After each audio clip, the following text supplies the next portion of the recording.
I'm sure by now we are all aware of the history or what led to the June 12th celebration. In 1993, on June 12th, a presidential election was held. And that election, for the first time in the history of the country, brought all persons together, both from the north, from the south. It brought Nigerians together, irrespective of their tribe, their sex. And on that election, they spoke in one voice, in unison.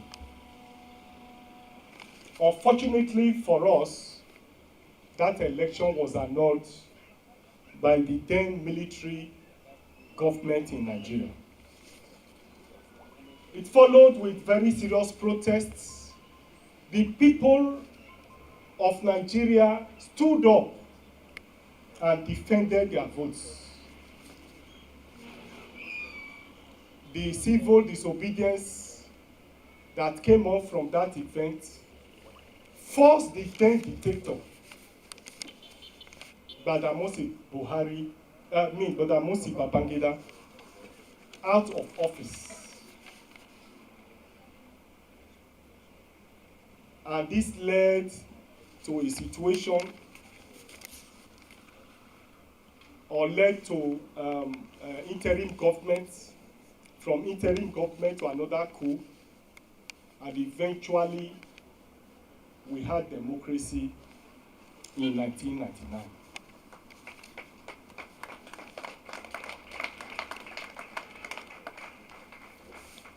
Two things came out from the election. First, from the 1993 election, the first was that the people came out freely and made their choice. The second point that came out from that election was that the people defended their votes. From 1993 to 2023, we have never had such an unusual circumstances again. But we had that same circumstances last year when Labour Party produced the most credible, the most dynamic, the most popular, the man with proactiveness, the man that would have been the hope of Nigeria, or the man that is still the hope of Nigeria, as presidential candidate of Labour Party, the person of Peter Gregory Obi. He's coming into the race, and with Labour Party driving that process, no doubt, change the political trajectory in Nigeria. Our participation in the 2023 general election changed the political landscape in Nigeria. For the first time, everybody, every person in Nigeria were unanimous that Peter Obi was going to be the president of Nigeria. For the first time, people started donating to the party. Rallies were carried out by the people themselves. The people themselves printed posters. The people themselves were out en masse.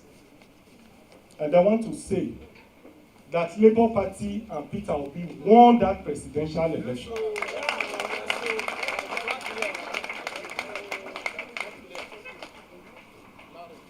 While the military government in 1993 annulled the election of 1993, which was described as the most fairest, and the most credible in the history of Nigeria, the civilian government, ironically, 2023, stole the mandate of Peter Obi and the mandate of Labour Party.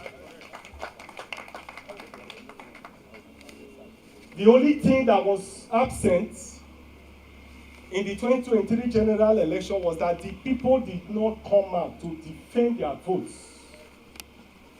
as was done in 1993.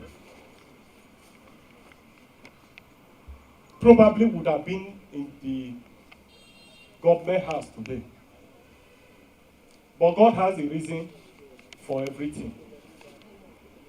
He who runs away from a fight will come back and fight another day. And I want to say clearly, without sounding immodest, without any tears on my cheek, that what happened to us in the 2023 general election never again will happen to us.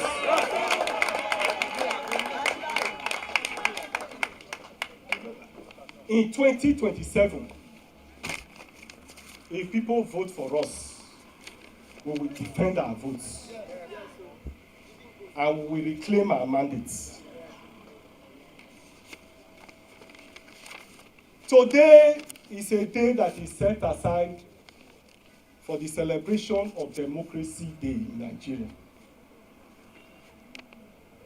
For me, democracy is not complete without good governance. There are some countries that do not have democracy, but they have good governance. There are some countries like us that have democracy, but no good governance. Like I've always said, it's not capturing power that matters. It is what you do with power. They may have captured power, but has it transformed the life of the citizens of our country? No. Today, insecurity is ravaging the land. Labour Party again was a victim of insecurity in the land, in the country, last week here. The Delta State Executive, in conjunction with our honorable members, attended a meeting in one of the constituencies in Delta State. And on their way back, their vehicle was attacked and Labour Party officials were kidnapped. The state women leader of our party in Delta State and indeed some other officials of the party were kidnapped. The women leader was later released, but with a gunshot on her legs. As we speak now, she is currently in the hospital. All other Labour Party officials were just released yesterday after they have paid ransom. A lot of them are sick, some of them are in coma because they were macheted all over their bodies. Their head, their hands, their legs, all parts of their body. In the Anambra election, the last Anambra election, Labour Party was again a victim of that election. It was very clear that we were going to win that election. But the governorship candidate was kidnapped. Until today, he is not found. That is the trajectory of our country. Section 14 of the 1999 Constitution is clear that security and welfare shall be the principal purpose of government. Nigerians today are not asking for welfare, secure our lives. And the government cannot provide security. Hunger, inflation, unemployment, fuel scarcity has become the hallmark of our country. Today, the country is not working. I'm not the guest speaker of today, but I probably just want to set the stage for the discussion of today. We can say we have democracy. We have no good governance. We can say we have democracy that is guided. Democracy where the wishes and aspirations of the people is not respected is no democracy. And that played out in the 2023 general election. And that's why for us in Labour Party, we have decided that we are going to pursue 3 cardinal programs, or 2 main programs. One as victim of the 2023 general election, we have decided as a party that we must pursue a holistic electoral reform in Nigeria. The party believes strongly that with the current electoral system we have, even if we still win in 2027, it may go the same way. And so we feel that we must pursue a holistic electoral reform in the country. And I'm happy to tell you and to inform you that the guest speaker of today has graciously accepted to spearhead and chair that committee of Labour Party electoral reform. By tomorrow, other members of that committee will be released, and we are going to inaugurate that committee by next week so that it can start in earnest to work. We also noticed, or let me put it differently, before this time, I personally used to hold the belief that leadership was the only challenge we have in the country. But with my experiences during the 2023 general election and events thereafter, have shown clearly that followership is also a problem. I have critiqued a definition of leadership that provides that leadership is a reflection of the people. I have argued that it's not true. But I'm forced to go back to believe that truly and really leadership is a reflection of the people. And this brings me to the point that I want to make, and which is the second cardinal program of the party. The people themselves are also part of the challenge that we have. The people themselves are not playing the role they ought to play. And I give you an example.